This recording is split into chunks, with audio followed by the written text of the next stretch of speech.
If you've recently come across what you believe to be a lost or stray cat, you probably have lots of questions. Well, today we're going to help you answer those, so let's get started. So you've come across a cat that you don't recognise. Maybe it's in your back garden, maybe you've seen it out on the street. Now you think either it's lost or there's someone new in town. Meow. How do you know whether or not it's a stray or it's a lost cat? Well, here we're going to have to be a bit creative. I've got 7 key tips for you to identify whether or not this might be a stray cat, a lost cat, or whether or not you need to not worry. Okay, so let's get straight into it. So number 1, check for a collar. Now you may think that that sounds really obvious, and it is, but most people generally forget it. So check for a collar. If it's got a collar, you know it's not going to be a stray, because strays just roaming the streets don't have collars. But what if the owner hasn't given it a collar? Then you need to look at these other conditions. But if it does have a collar, then you need to have a look to see whether it's got a little barrel on the collar, and that may have a slip of paper with the contact information of the owner. That's your first bit of useful advice to check. So let's safely assume that you've checked for a collar and there is no collar. What do you do now? Well, you need to check the health of the cat. For example, you can check whether or not it's showing any signs of being underweight. Like, are its ribs showing, for example? Does it look really skinny? Does it look like it hasn't eaten in a really long time? There are usually pretty obvious signs that you can check for as to whether or not a cat's malnourished. For example, if you have a spare bit of food lying around, if you own cats yourself, leave a bit of cat food out and see if it gobbles it down. If it does, and it continuously does that quite fast, then it may be underfed. For example, it may be from a household that's not feeding it, or again, it could be a stray, therefore it's not really getting much kind of substance out in the wild, let's say. Now, whether or not it's underweight or not, the third question is going to be critical. Is it injured? Is there any limping? Is there any obvious cuts? Or is there any gashes to it, for example? Does it look like it's been in a fight? If so, does it look like it was in a fight with a cat? Does it look like it's kind of abuse, for example, neglect?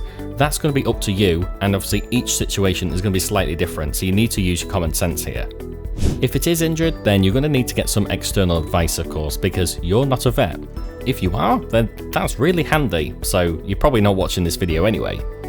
So number 4, ring the RSPCA or local cat centres for some advice. They're going to be used to this type of situation, and people like you phoning them for advice on a daily basis.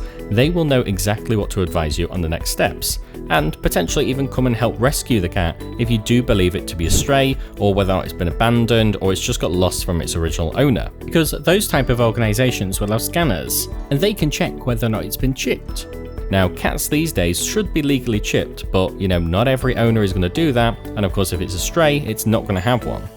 Now, you may be thinking, why don't I just ring a vet? Well, we'll talk about that later, that's point 7. But point 5 is to check your local Facebook group for any missing cats, or any social media for that matter. But Facebook's going to be better because it's more location based to you. You might have a local town or city Facebook group that you're part of, usually where you share news, people potentially being robbed, and you kind of warn people, like a neighborhood watch scheme. Those kind of things can be really helpful for identifying and returning cats to their owners.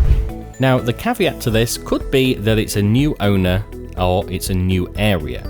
For example, if someone's moved to the area with their cat, then ultimately the cat's not going to know the area. It may seem like it's lost, for example, may not behave as normal, and therefore the owner as well might not be on that social media site because, again, they've only just moved there. So you need to take that with a pinch of salt. It's not always going to be 100%, but 9 times out of 10, you can probably get some good information as to whether or not anyone's seen the cat, whether or not it's local, someone's seen it about as well. Remember, if you're seeing the cat, likelihood is that some of your neighbours have also seen this cat as well. So at this point, you've no idea who the cat is, no one's returned any messages, you don't really know what to do with the cat.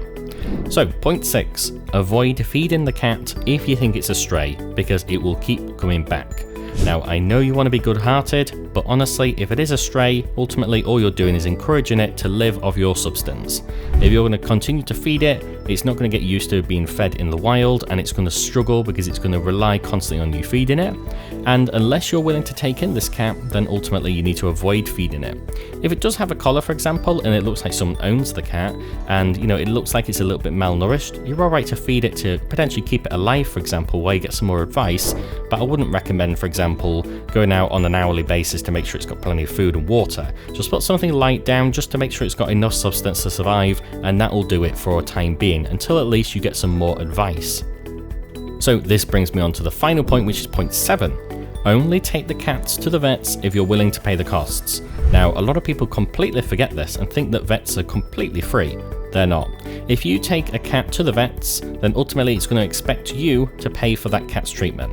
Let's say the cat has fleas, it has mites, let's say for example, it's underfed, it needs some treatment, it needs some kind of pain relief for something, let's say, then ultimately the vet's going to turn to you because you brought the cat in, they're going to administer treatment, and you're going to be liable for the bill. Now, if you've got plenty of money, or you can afford to do that, for example, or you just want to be a kind-hearted person, by all means, I'm not saying don't do it if you can afford to it, but most people in these day and ages won't be able to afford it. So, I hope you found this video really useful. We've got lots more content coming soon that will really help you guys connect with your cats, understand about cats, and even if you're not a cat owner, we may even be able to convert you. You know, a year's time from now, you might be having your own cat of your own, and you'll be watching all of our videos to learn even more about them. Because who doesn't love cats after all? We're more cat people, not dog people. We love dogs, but more cats, hence why it's a cat channel. So if you haven't already, hit subscribe and wait for the next video that will come straight to your subscription box. Until then,